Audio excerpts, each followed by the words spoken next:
Sinabi ni Senate Majority Leader Francis Tolentino na ang embahada ng China sa Maynila ay umano'y nagbayad sa isang pribadong kumpanya para sa isang troll farm na layuning siraan ang pamahalaan ng Pilipinas at mga personalidad na tutol sa China. Ayon sa kanya, nakasaad sa isang kontrata noong August 2023 sa pagitan ng Chinese Embassy at Infinitus Marketing Solutions Inc., ang paglikha ng mga keyboard warriors upang isulong ang proyekto ng disinformation. Ang mga ito ay nagkalat ng mga pro-Beijing na kwento at pekeng balita laban sa mga mambabatas na sumusuporta sa karapatan ng Pilipinas sa West Philippine Sea. Idinagdag niya na hindi ito basta simpleng PR campaign kundi paninira sa dangal ng mga Pilipino. Binanggit niya rin na mayroong 330 Facebook at 30 X accounts na nilikha ng troll farm, at isang grupo ng 11 katao ang nagpapatakbo ng operasyon. Aabot sa 53,322 totoong tao ang konektado sa mga pekeng account. Isa sa mga paksa ay ang Maritime Zones Law na naging dahilan ng pambabatikos kay Pangulong Marcos. Ayon kay Tolentino, may mga post din na nagsasabing karapatan ng China na tutulan ang batas. Si Representative Ace Barbers ay isa sa mga mambabatas na biniktima ng mga troll dahil sa kanyang paninindigan laban sa China. Ipinakita rin ni Tolentino ang mock-up na tseke na nagkakahalagang 930,000 pesos bilang bayad sa serbisyo. Ayon kay NSC official Jonathan Malaya, may mga operasyon mula sa China na aktibong nakikialam sa darating na halalan. Binanggit niya na ang mga pahayag mula Beijing ay inuulit ng mga lokal na proxy dito sa bansa. Ang mga troll ay pinupondohan umano upang suportahan ang mga kandidatong gusto ng China.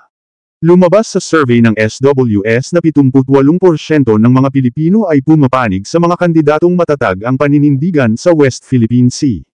Ayon sa Pulse Asia, 7 sa bawat 10 Pilipino ay ayaw sa kandidatong kampi sa China.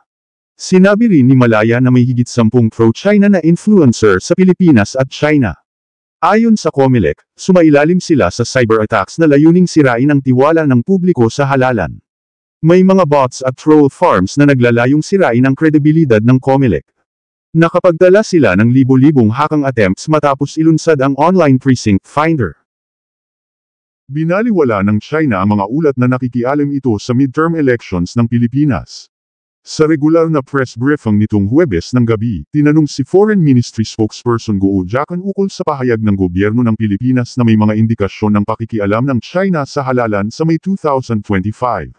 Tugon ni Guo, sinusunod ng China ang prinsipyo ng hindi pakikialam sa panloob na usapin ng ibang bansa. Wala kaming interes makialam sa eleksyon ng Pilipinas. Samantala, sa pagdinig ng Senate Special Panel on Maritime and Admiralty Zones, ibinunyag ni NSC Assistant Director General Jonathan Malaya na may mga palatandaan na may ginagawang information operations at na ang mga grupong suportado ng Estado ng China ay aktibong nakikialam sa halalan. Tinanong ni Senador Francis Tolentino kung may operasyon ang China para suportahan ang mga kandidatong gusto nila at pigilan ang mga ayaw nila. Tugon ni Malaya, may indikasyon ng ganun. Tanong ni Tolentino, ibig sabihin, may mga operasyon ang China para suportahan ang mga kandidatong gusto nilang manalo, at kontrahin yung mga ayaw nila. Sagot ni Malaya, oo, may indikasyon. Dagdag pa ni Tolentino, hindi ito agad naiintindihan ng taong bayan dahil halo-halo na ito sa social media.